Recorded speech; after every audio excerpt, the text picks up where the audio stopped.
Hello dear students, my name is Ankita and I am teaching as an assistant professor in Department of Bachelors of Computer Application and Computer Science and Engineering at St. Andrews Institute of Technology and Management, Gurugram. I welcome all of you to the online lecture series of object-oriented programming using C++, and in today's video we are going to discuss about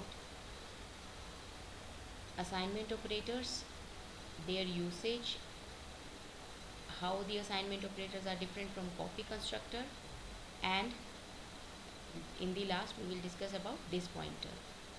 So we will look at the assignment operator first of all.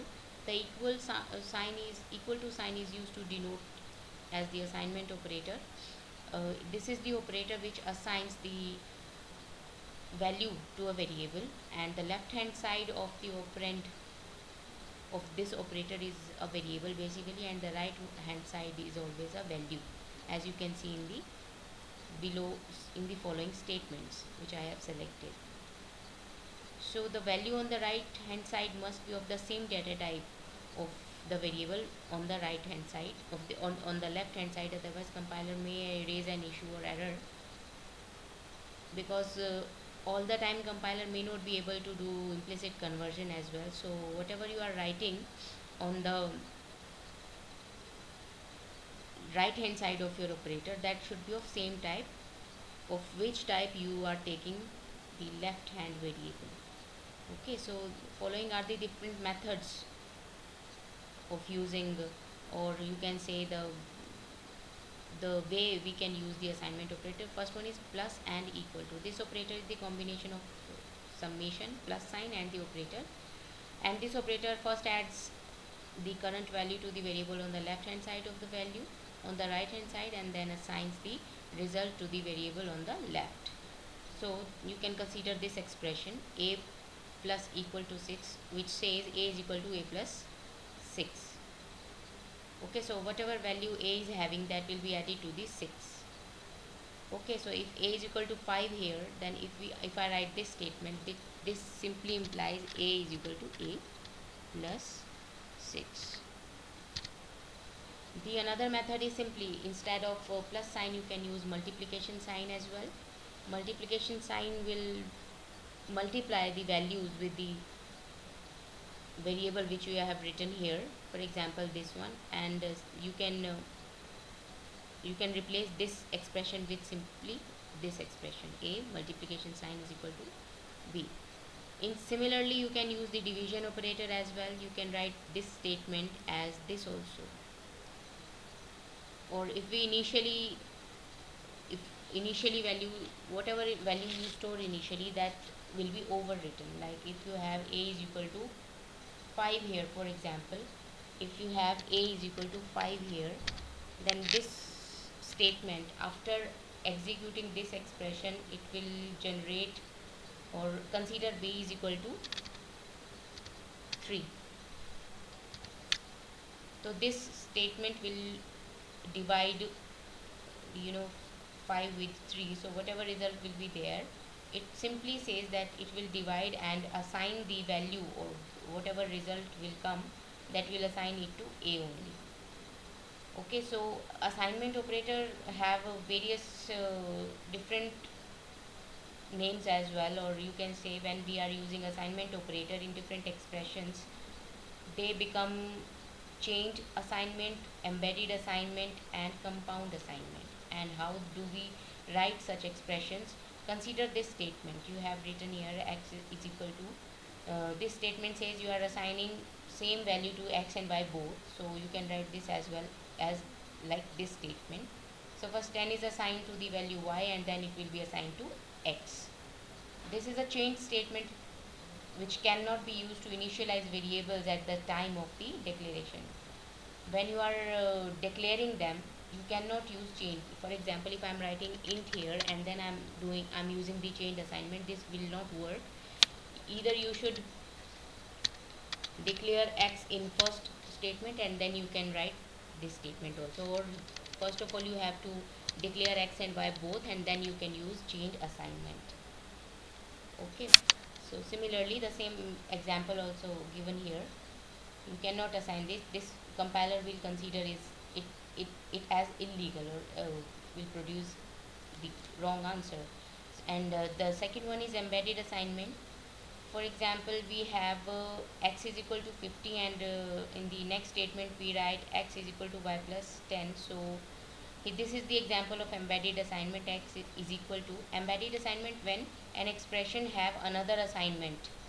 Like what is happening here, y is assigned value 50, and then we are um, using this expression for calculating or for adding it to 10 value, and then we are assigning result to x. So y is equal to 50 is the assignment expression which is known as embedded, which is embedded into this complete expression, where the value 50 is assigned to y, and then the result 50 plus 10 is equal to 60 will be assigned to x.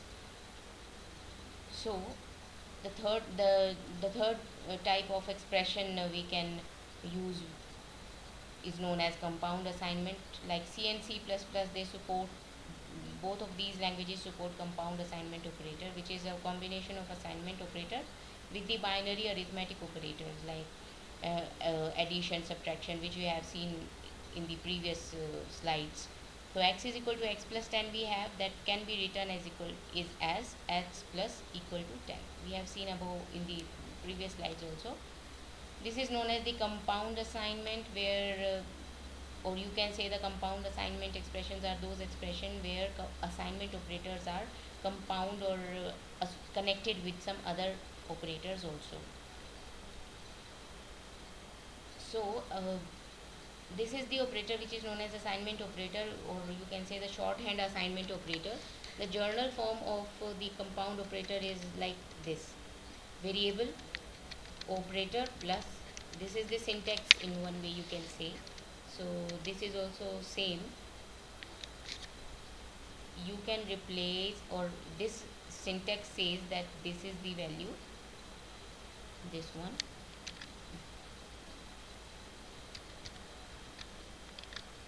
Okay, and this is simply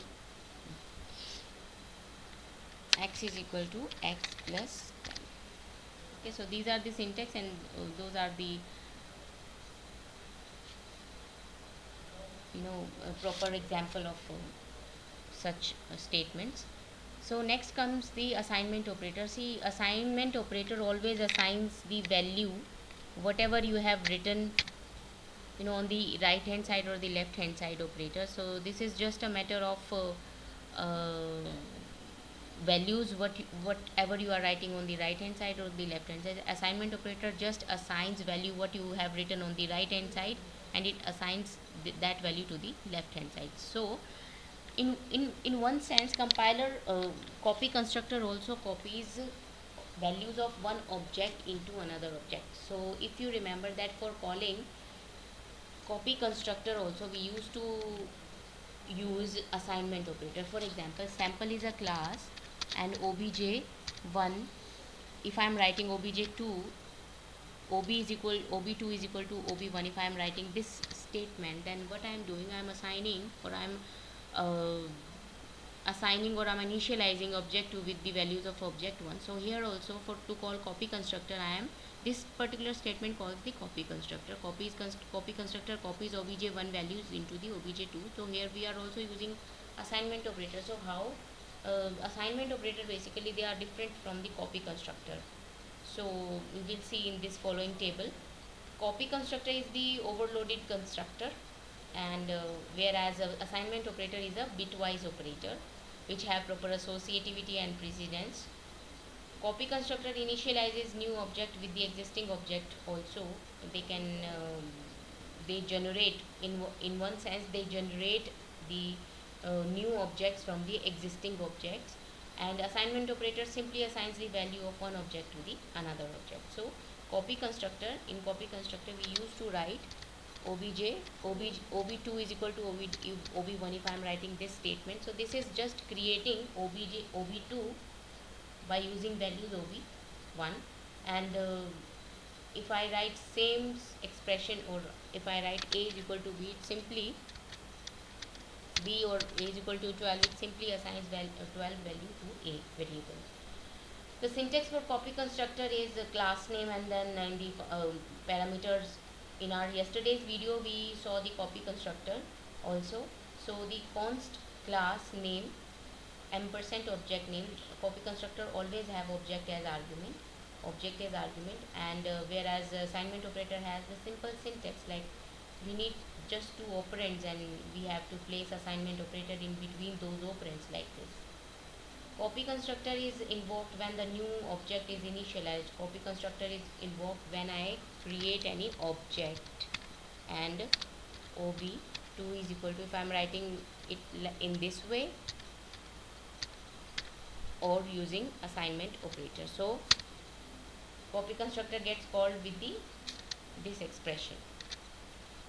Okay, and the assignment operator is invoked when we assign the existing object to the new object. It is just because its operation or its behavior is automatically defined with the compiler. So compiler understands that I need to assign right hand side value to the left hand side value.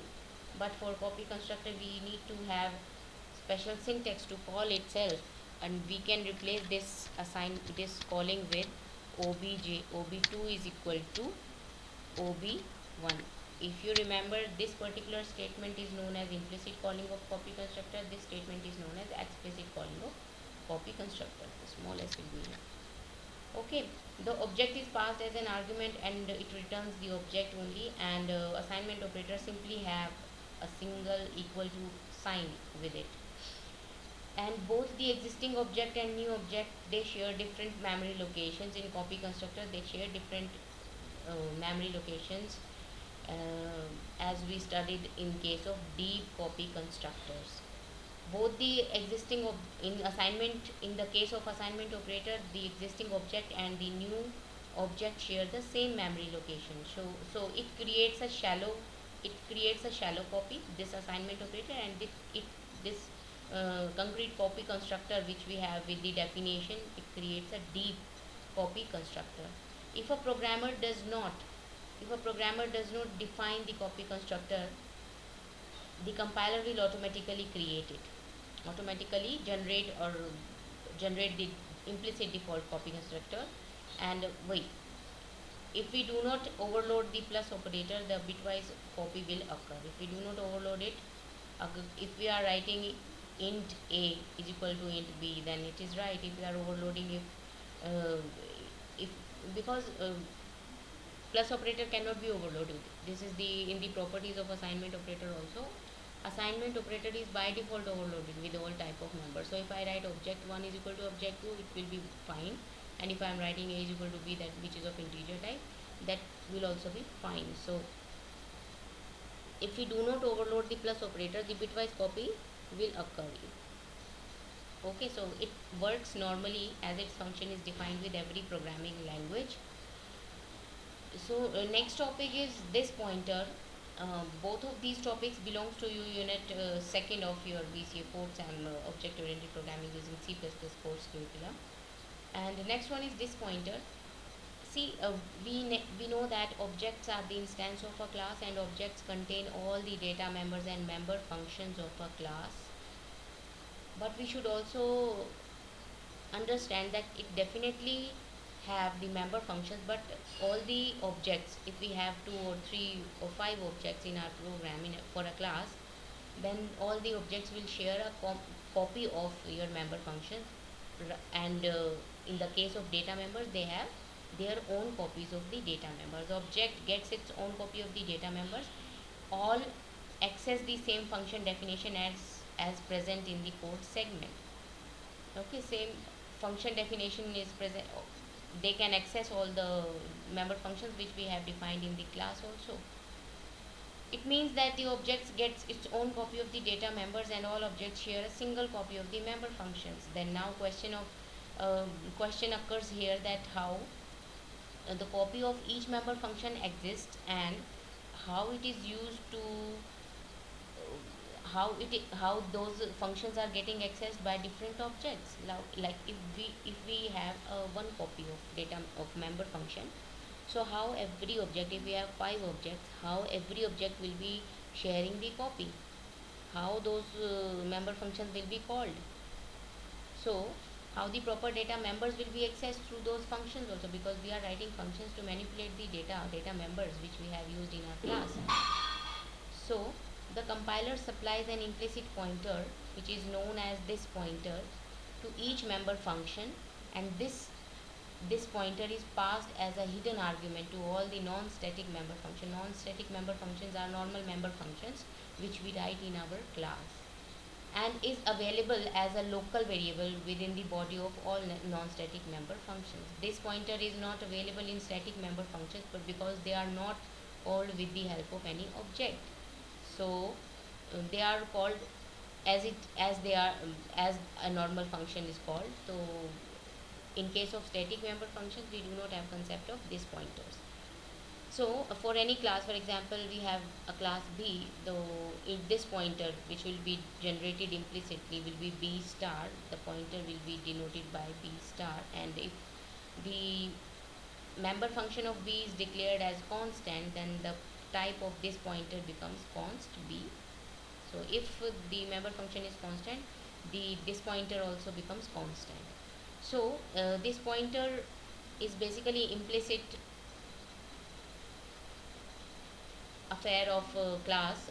Means you can say that we need not to explicitly mention in my program that this is this pointer. This pointer is implicitly generated, and it implicitly points to the member function of the class, because object only have a single copy of your member functions, but they have different copies of data members. For example, my class is having two variables a and b.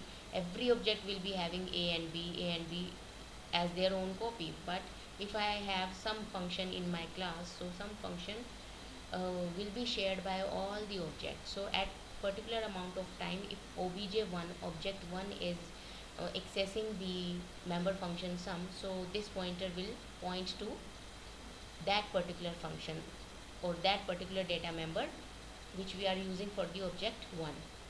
So you can understand this with the help of this. For example, if a class have ob1 and on the other hand it has obj2, and on the other hand it has ob3. So what if I have two variables in my class? So every object will be sharing same data members a and b. obj3 will be having same parameters or same arguments which we have. But if my class is having only one function, like some function is there, void some function is there.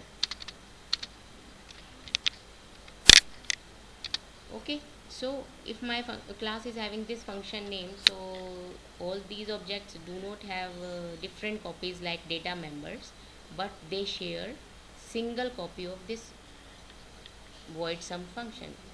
I mean to say object1, when object1 will be calling obj, when object1 will be calling sum, like obj1 is calling sum, so this pointer of that class will be pointing sum which is having a and b at that particular amount of time.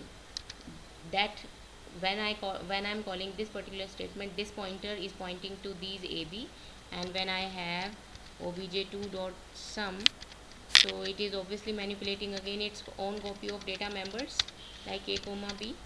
So it is now pointer is pointing to ab. So the role of this pointer is switching between the objects. Okay, so following are the scenarios or the uses of this pointer. First is, this pointer is also used when the local variable name and the data member name is same.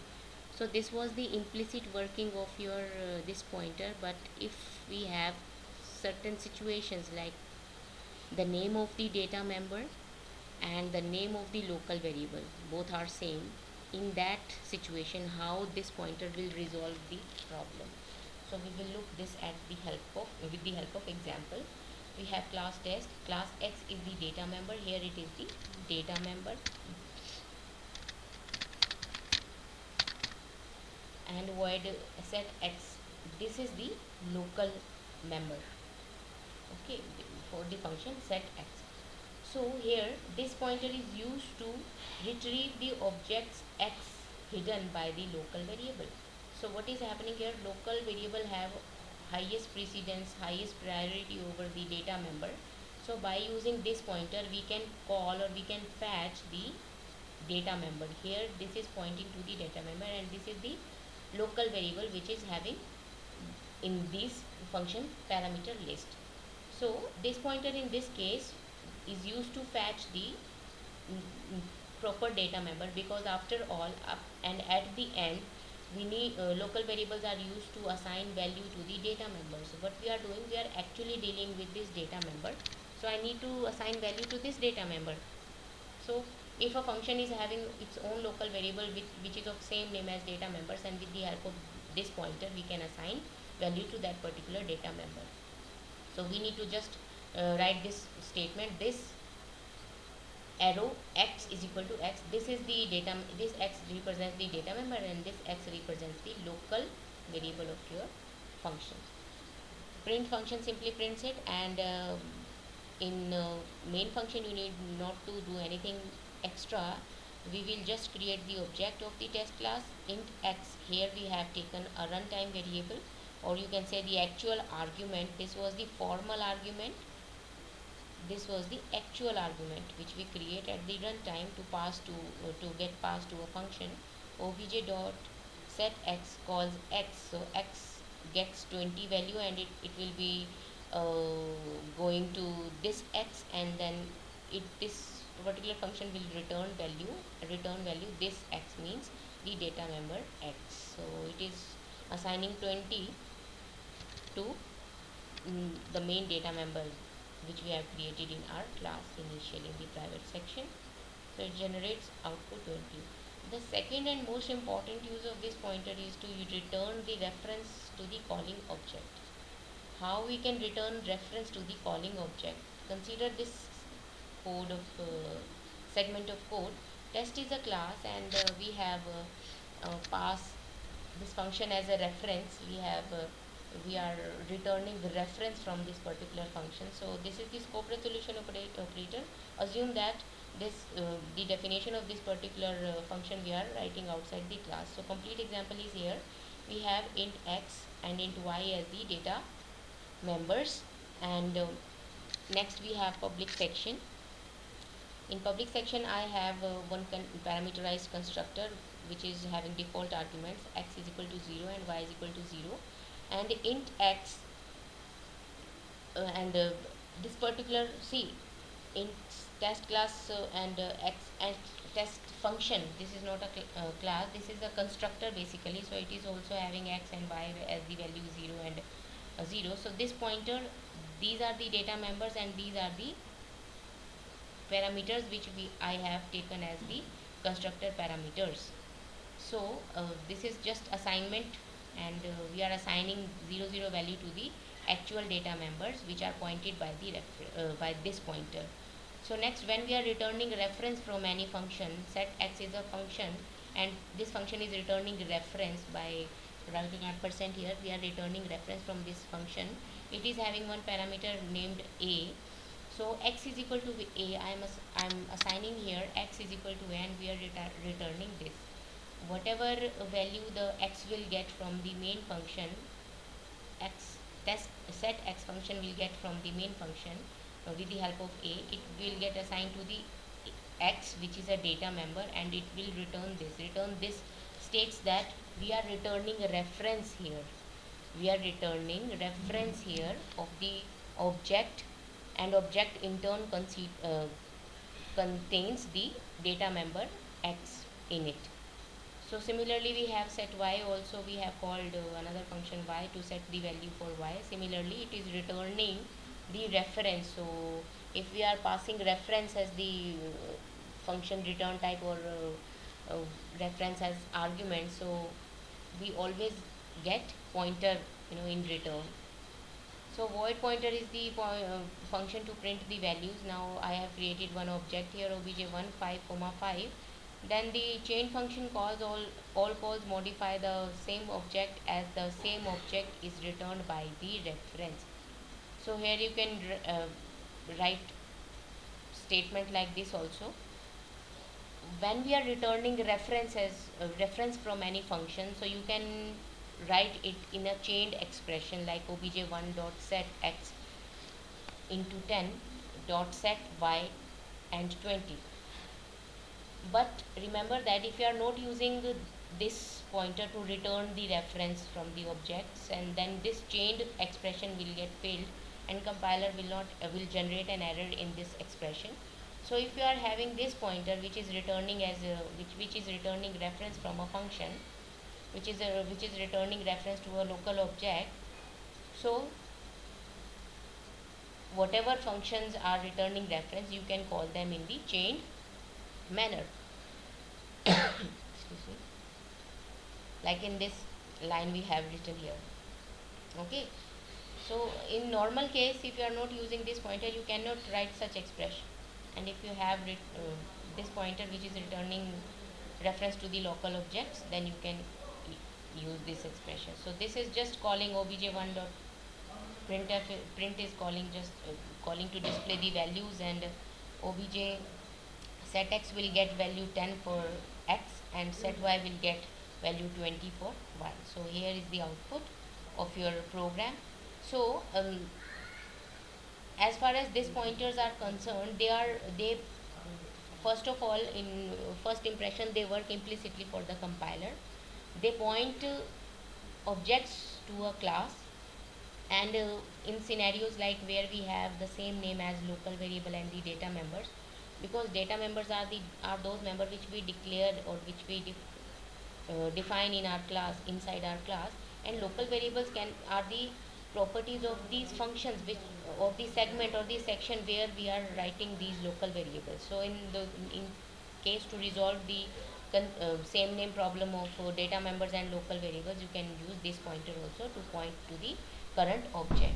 And if you want to return reference to a local object, then in that case also you can use this pointer.